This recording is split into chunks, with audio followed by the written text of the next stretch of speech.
England के साथ होने वाली टेस्ट सीरीज के लिए भारतीय टीम के पास हैं तीन ओपनिंग बल्लेबाज।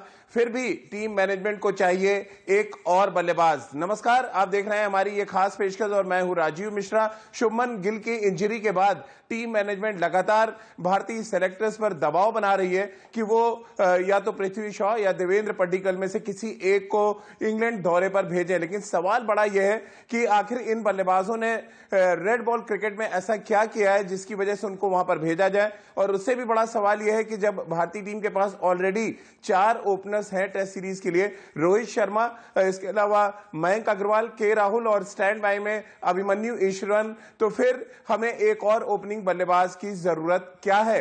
ये एक ऐसा सवाल है जो हर क्रिकेट फैन के जहन में है, हर क्रिकेट एक्सपर्ट के जहन में, और कहीं ना कहीं कुछ ऐसी बात की आशंका हो रही है जो बता रही है कि टीम मैनेजमेंट और सेलेक्टर्स के बीच में काफी हद तक कुछ बातें सही नहीं चल रही है, जिसकी वजह से सवाल अब ये खड़े हो रहे हैं कि जब टीम मैनेजमेंट को टीम दी गई थी तब उन्होंने क्यों नहीं डिमांड की कि उनको पृथ्वी शॉ या देवेंद्र पड्डीकल चाहिए। अभिमन्यु ईश्वरन, मयंक अग्रवाल जैसे ओपनिंग बल्लेबाज के होते हुए के राहुल को भी आप मेकशिफ्ट ओपनर बना सकते हैं। ऐसे में देवेंद्र पड्डीकल और पृथ्वी शॉ की डिमांड करना किसी के गले के नीचे नहीं उतर रहा। और खासतौर से अगर हम आपको रिकॉर्ड्स दिखाएं दोनों बल्लेबाजों का, तो देवेंद्र पड्डीकल ने रेड बॉल के खिलाफ अभी तक कोई भी शतक नहीं बनाया है। इसके अलावा पृथ्वी शॉ को टीम से इसलिए बाहर किया गया क्योंकि रेड बॉल के साथ उनका रिकॉर्ड बेहद खराब था। और ऐसे में टीम मैनेजमेंट की यह डिमांड, और सूत्रों के हवाले से खबर यह भी आ रही है कि बोर्ड और सेलेक्टर्स ने मन बना लिया है कि वो किसी भी तरह से कोई भी रिप्लेसमेंट भेजने को तैयार नहीं है। यानी कि सही है सिलेक्शन और नो रिप्लेसमेंट के तर्ज पर भारतीय सेलेक्टर्स काम करते नजर आएंगे। इस मुद्दे पे आगे डिटेल में बातचीत भी करेंगे। हमारे साथ पूर्व सेलेक्टर जुड़ेंगे, हमारे साथ एक क्रिकेट कोच होंगे और पूर्व क्रिकेटर भी होंगे। इनसे हम बातचीत का सिलसिला शुरू करें उससे पहले एक रिपोर्ट आपको दिखाते हैं, और इस रिपोर्ट को देखकर आपको अंदाजा लग जाएगा कि भारतीय सेलेक्टर्स पर दबाव बनाने के लिए क्या कुछ टीम मैनेजमेंट काम कर रहा है। क्योंकि जब 4 ओपनर टीम में हो और किसी ने में मैच ना खेला हो और बिना मैच खेले अगर आप उनके रिप्लेसमेंट की बात करें या उनको साइडलाइन करते हुए आप एक ऐसे ओपनर की डिमांड करें जो ऑलरेडी क्वेश्चन मार्क है जिसकी बल्लेबाजी पे, तो फिर आप थोड़ा सा सकते में आ जाएंगे। आप ये हमारी रिपोर्ट देखिए, क्यों टीम मैनेजमेंट डिमांड कर रहा है इन 2 बल्लेबाजों में से किसी एक को इंग्लैंड भेजने की। और ये पूरा माजरा है क्या, ये पूरी खिचड़ी आखिर पकाई क्यों जा रही है? क्यों अभिमन्यु ईश्वरन जैसे युवा बल्लेबाज पर आपको भरोसा नहीं है? क्यों मयंक अग्रवाल जिन्होंने दोहरे शतक लगाए 2-2 भारतीय टीम के लिए, उस पर आपको भरोसा नहीं है? के राहुल एक और ओपनिंग बैट्समैन है जिनको आप इस्तेमाल कर सकते हैं, उनको भी आप खिलाने के मूड में नहीं है। और ऐसे में आपको चाहिए कि श्रीलंका से या भारत से एक ओपनर इंग्लैंड भेज दिया जाए। पूरा माजरा है क्या, ये खिचड़ी आखिर टीम मैनेजमेंट क्यों पका रहा है? सबसे पहले वो देखिए हमारे इस खास रिपोर्ट में।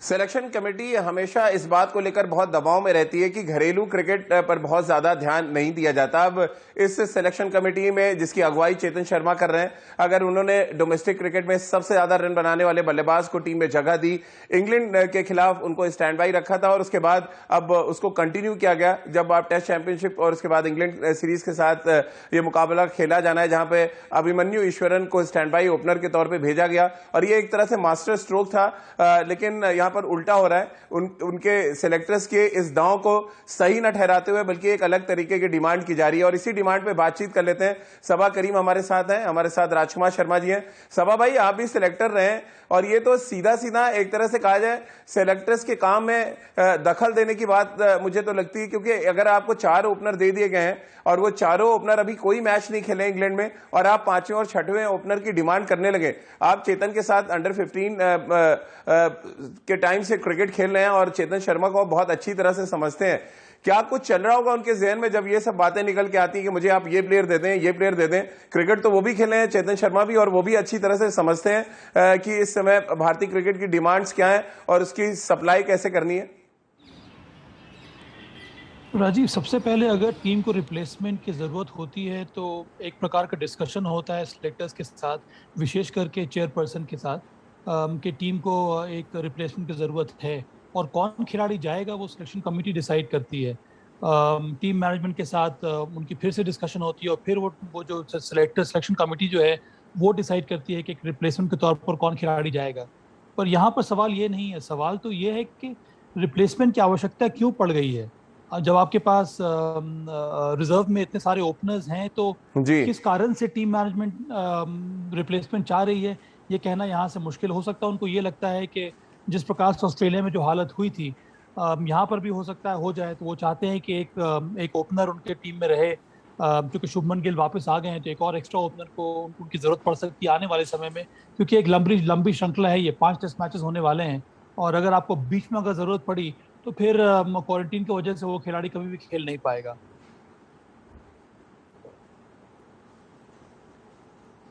लेकिन अभी तक राजकुमार जी कोई मैच तो हुआ नहीं है, 4 ओपनर आपके पास ऑलरेडी हैं, ऐसे में 5वें और 6वें ओपनर की डिमांड करना ये कहां तक आपको तर्क संगत लग रहा है? और तब जब आपको पता है कि चीफ सेलेक्टर चेतन शर्मा है और वो बहुत अच्छी तरह से क्रिकेट की तमाम रणनीति और राजनीति दोनों को बहुत अच्छी तरह समझते हैं। अब यहां पर अगर आप डिमांड कर रहे हैं, एक तरह से सीधा आप सेलेक्टर्स के काम पर क्वेश्चन मार्क उठा रहे हैं, क्योंकि ऑलरेडी 4 ओपनर आपको दिए जा चुके हैं और यहाँ पे एक तरह से मास्टर स्ट्रोक था जब नेट बॉलर्स भेजे जाते हैं, उन बीच में अगर आपको एक ओपनर भेजा गया है तो शायद सेलेक्टर्स को लगा था कि एक ओपनर आपको दिया जा रहा है एक्स्ट्रा। अब ऐसे में आप उनके सिलेक्शन पे ही सवाल खड़ा कर रहे हैं 5वें और 6वें ओपनर को मांग के। इस पे आगे हम डिटेल में एक रिपोर्ट भी दिखाएंगे, लेकिन उससे पहले मैं आपकी राय लेना चाहता हूं जो ये सिलेक्शन कमेटी जिस तरह से काम कर रही है चेतन शर्मा की अगुवाई में।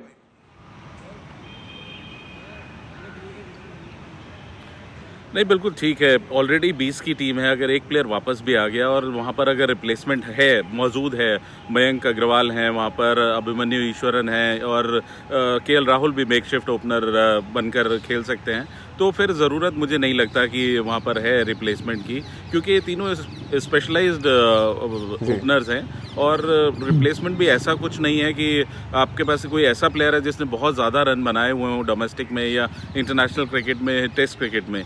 तो मुझे लगता है कि शायद इन्हीं के साथ परसिस्ट करना चाहिए और ऐसा होगा भी, और मुझे लगता है ऐसा होना भी चाहिए।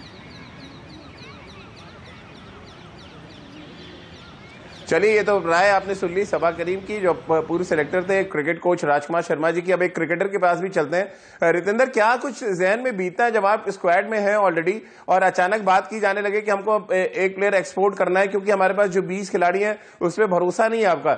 ये भरोसा क्यों नहीं बन पाया? इंग्लैंड के खिलाफ जब हम घरेलू सीरीज खेल रहे थे तब भी अभिमन्यु ईश्वरन टीम के साथ थे, सबसे ज्यादा रन उन्होंने बनाए डोमेस्टिक क्रिकेट में जब ये सीजन रोका गया कोविड की वजह से। और अब आपका भरोसा ना मयंक अग्रवाल पे है, ना अभिमन्यु ईश्वरन पे है, ना आपके राहुल पे भरोसा जता पा रहे हैं। आपको चाहिए देवेंद्र पडिक्कल और पृथ्वी शॉ।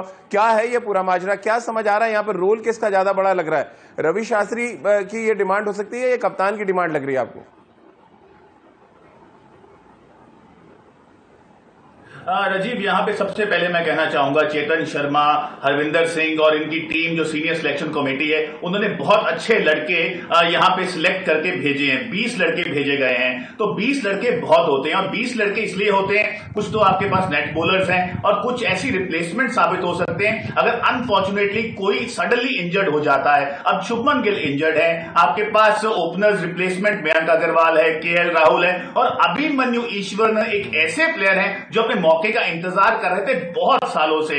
उन्होंने रणजी ट्रॉफी में रन्स बना के आग लगाई है, हर सीजन बहुत रन कर रहे हैं और बंगाल की कप्तानी करते हैं। तो मुझे लगता है he deserves opportunity as a test opener. और जब अब टेस्ट ओपनर बनने की अपॉर्चुनिटी आ रही है और डिमांड हो रही है और ओपनर्स भारत से भेजे जाएं, तो ये समझना बहुत मुश्किल है। देवदत्त पडिक्कल, उन्होंने लाल बॉल से कुछ ज्यादा किया नहीं है। पृथ्वी शॉ, अगर हम बात करें वनडे क्रिकेट में व्हाइट बॉल से बहुत अच्छा खेल रहे हैं, लेकिन अगर हम ऑस्ट्रेलिया याद करें जैसे उनके हालात थे वहां पे, ही वॉज अ फेलियर। तो कहीं ना कहीं इंग्लैंड कंडीशन में शॉ को बुलाना, पडिक्कल को बुलाना, ये समझना बहुत मुश्किल है। बट एंड ऑफ डे मुझे ऐसा लगता है, मेरा पर्सनल ओपिनियन है, अगर आपके पास अभिमन्यु ईश्वरन वहां पे है, मयंक अग्रवाल है, केएल राहुल है, आप पहले उनको मौका दीजिए। बिल्कुल, और ये हमारे क्रिकेट एक्सपर्ट्स की राय है। आपने सुना, सभा भाई को सुना, रितेंद्र को सुना, राजकुमार सर को सुना, और मेरी भी ये व्यक्तिगत राय है। मैं बहुत सालों से क्रिकेट कवर कर रहा हूं और क्रिकेट मैंने खेला भी है। मेरी ये राय है कि जो खिलाड़ी आपके साथ स्क्वाड में है, अवेलेबल है, आपको उसी के साथ जाना चाहिए। आपको सेलेक्टर्स पे, अपनी टीम पे भरोसा दिखाना पड़ेगा। आप वहां पे जाके अचानक एक ऐसी डिमांड करने लगे जो किसी के समझ में ना आए। अगर आप एक ऐसे बैट्समैन को बुलाते हैं जिसने हजारों रन बना रखे हैं, 15-16 शतक लगा चुके हैं, तो हम तमाम बात समझ आती है। रेड बॉल के सामने दो ऐसे ओपनिंग बल्लेबाजों की डिमांड करना जिनका प्रदर्शन बहुत फीका रहा है, थोड़ा सा सवालों के घेरे में है। और ये समझना पड़ेगा सबा भाई कि अगर विराट कोहली डिमांड नहीं कर रहे हैं तो फिर टीम मैनेजमेंट में बाकी कौन लोग हैं जो डिमांड कर रहे हैं और इस तरह की खबरें लीक करते हैं। की डिमांड आती है राजीव, तो ये टीम मैनेजमेंट की तरफ से ही आती है। इसका मतलब है कि कप्तान और कोच मिलकर इस प्रकार की डिमांड करते हैं कि उनको रिप्लेसमेंट चाहिए। आपने बात की अगर किसी खिलाड़ी ने 15-16 शतक लगाए हैं, नहीं मुझे जायज ये नहीं, ये कभी भी नहीं लगेगा, क्योंकि मुझे लगता है कि अगर आप इसके ऊपर से रिप्लेसमेंट आप भेजेंगे तो जो प्लेयर पहले से मौजूद है टीम में वो बहुत ज्यादा इनसिक्योर फील करेंगे, और इस तरह की इनसिक्योरिटी पैदा करने की कोई आवश्यकता नहीं है। मैं एक और बात कह रहा हूँ, आपने कहा कि किसी ने अगर 15-16 शतक लगाए हैं तब हम लोग सोच सकते हैं उसको रिप्लेसमेंट भेजना, पर अगर ऐसे ही बात थी तो पहले उस खिलाड़ी का चयन क्यों नहीं हुआ? तो मुझे लगता है चयनकर्ताओं ने जो काम किया है आपको थोड़ा बहुत उन पर भरोसा दिखाना होगा। मुझे अभी भी यकीन नहीं हो रहा है कि इस तरह की डिमांड आई होगी टीम मैनेजमेंट से, पर अगर आई है तो मुझे लगता है कि ये जायज नहीं है। किन कारणों की वजह से ये डिमांड आई है ये कहना बड़ा मुश्किल है राजीव। जी चलिए, डिमांड तो आई है, क्योंकि डिमांड अगर नहीं आई होती तो फिर डिनायल अब तक आ चुका होता, क्योंकि लगातार 2 दिन से खबरें चल रही है। लेकिन मैं आपको कंफर्म कर देता हूं, और जहां तक मेरी गट फीलिंग है और आप सबकी बातों से मैं एक निचोड़ निकाल पा रहा हूं कि ये सिलेक्शन कमेटी किसी भी तरह से कोई भी रिप्लेसमेंट नहीं भेजने वाली है। और इसके पीछे की बड़ी वजह यह है कि मैं आपको कंपेरिजन करके एक रिपोर्ट दिखाता हूं, जहां पे पृथ्वी शॉ बनाम मयंक अग्रवाल अगर आप रखेंगे, दोनों टेस्ट मैचेस खेले, उनका प्रदर्शन क्या कुछ रहा है। वहीं मैं दूसरी तरफ रखूंगा देवेंद्र पडिक्कल और अभिमन्यु ईश्वरन का रिकॉर्ड, और इन दोनों बल्लेबाजों का रिकॉर्ड देखिए और उसके बाद आप खुद फैसला कीजिए कि सिलेक्शन कमेटी ने जिन बल्लेबाजों को इंग्लैंड भेजा है उनमें कितना दम था, और जो नहीं जा पाए वो अपनी तैयारी करें और रेड बॉल में अपनी ताकत दिखाएं। हम उनकी यहां पर क्रिटिसाइज करने नहीं बैठे हैं, जो अच्छा कर रहे हैं और जो सिलेक्शन कमेटी ने किया हम उसकी बात कर रहे हैं। ये रिपोर्ट देखिए और उसके बाद इस चर्चा को आगे बढ़ाते हैं। तो आपने देखा हमारी रिपोर्ट, और इस रिपोर्ट ने तो बिल्कुल साफ कर दिया है कि रेड बॉल क्रिकेट की जहां बात आती है वहां पे सिलेक्शन बिल्कुल सही किया इस सिलेक्शन कमेटी ने, और डोमेस्टिक क्रिकेट पर बहुत ध्यान दिया। डोमेस्टिक क्रिकेट में रेड बॉल में जिसने अच्छा किया था उसको पहली प्रेफरेंस दी गई, और ये बात हमेशा सबा करीम भी करते हैं जब वो सिलेक्टर रहे। डोमेस्टिक क्रिकेट में ध्यान देना और सही टेम्परामेंट के खिलाड़ियों को चुनना, और उसके बाद जाके इंटरनेशनल क्रिकेट में आप देखें उनको मौका दें, और उसके बाद ये पता चलता है कि वो तैयार है या नहीं। आप नेट सेशन में देख के या आपकी एक सोच एक आपने डेवलप कर रखी है, और उस सोच में अगर आपका वो खिलाड़ी फिट नहीं बैठता तो आप दूसरे खिलाड़ी की डिमांड कर दें, थोड़ा सा समझ से परे है। रितेंद्र, मैं आपसे समझना चाहूंगा, मैंने कंपैरिजन भी दिखा दिया, लगातार हम ग्राफिक्स के जरिए दिखा भी रहे, एक भी शतक नहीं है देवदत्त पडिक्कल का, और उसकी डिमांड टीम मैनेजमेंट कर रही है। ईश्वरन जिन्होंने शतक लगाए हैं, 40 सुपर का एवरेज है और बड़े बड़े शतक हैं, उस रिकॉर्ड पे टीम मैनेजमेंट का ध्यान बिल्कुल नहीं जा रहा। जी हाँ राजीव, यहाँ पे एक बात तो हमें समझनी होगी कि अगर ये ओडीआई क्रिकेट होती, T20 क्रिकेट होती, और हम सुन रहे होते देवदत्त पडिक्कल को बुलाया जा रहा है या पृथ्वी शॉ जिन्होंने व्हाइट बॉल से बहुत अच्छा किया है, तो शायद बात समझ में आती है। लेकिन अगर हम रेड बॉल से बात करते हैं, अभी साबा ने बहुत अच्छी बात की, अगर कोई इतना अच्छा काबिल होता, बहुत फॉर्म में होता रेड बॉल से डोमेस्टिक क्रिकेट में, तो वो पहले ही इंग्लैंड में अब बैठा होता। तो अब इन दोनों का वहां जाना समझ नहीं आ रहा है। वैसे इसमें ऑथेंटिसिटी कितनी है इस बात में, अब जैसे आप कह रहे हैं ये तो अब बात हुई है ऐसी, इसको कंफर्म कर दिया गया है, तो अब थोड़े दिन में पता चलेगा कि एक्चुअल रीजन क्या है। But end of the day, जैसे आपने अभिमन्यु ईश्वरन की बात की है, जितनी उनकी परफॉर्मेंस हमने फॉलो की है through the Ranji trophy season, he has been consistent और उनको मौका मिलना चाहिए। जी चलिए रितेंद्र, बहुत जी राजकुमार सर, जो टीम में है खिलाड़ी वो डिजर्व करते हैं, आप मानते हैं, और ये टीम में होने चाहिए थे, कोई रिप्लेसमेंट नहीं जाना चाहिए। अभिमन्यु ईश्वरन अगर टीम में है तो उनको मौका मिले, मयंक अग्रवाल को मौका मिले, के राहुल को मौका मिले, किसी भी तरह की आपको जरूरत लग रही है हमारी रिपोर्ट देख के? नहीं, मुझे नहीं लगता कि कोई ज़रूरत है, और ये तीनों खिलाड़ी शानदार खिलाड़ी हैं और इन्होंने परफॉर्म किया हुआ है और रेड बॉल से अच्छा किया हुआ है, इसीलिए वो वहाँ पर टीम में हैं। और मुझे नहीं लगता कि अगर अनफॉर्चुनेटली अगर वो फेल होते हैं तब कोई क्वेश्चन मार्क उठ सकता है या कोई रिप्लेसमेंट की मांग होनी चाहिए। चलिए, बहुत बहुत शुक्रिया राजकुमार सर आपका, रितेंद्र आपका भी, और सभा भाई आपका भी हमारे साथ जुड़ने के लिए। तो इस चर्चा में एक चीज जो निकलकर सामने आई कि जो टीम में आपके पास अवेलेबल रिसोर्सेज हैं, आप उन पे भरोसा दिखाएं, उनको मौका दें, और उसके बाद अगर वो अच्छा ना करें तो आप कोई डिमांड करें सेलेक्टर से या बोर्ड से, समझ में आता है। वो खिलाड़ी मैदान पे उतरे ही नहीं, आप भरोसा एक तरह से तोड़ रहे हैं उन खिलाड़ियों का जो टीम में, और जो खिलाड़ी वेटिंग में बेंच पे बैठे हैं वो किस तरह से देखेंगे इस घटना को कि जो टीम में बल्लेबाज है उनको आप नहीं खिलाना चाहते और आप अलग से बल्लेबाजों की डिमांड कर रहे हैं जो किसी के भी गले के नीचे नहीं उतर रहा है। तो चलिए, हमारी इस खास पेशकश में फिलहाल इतना ही।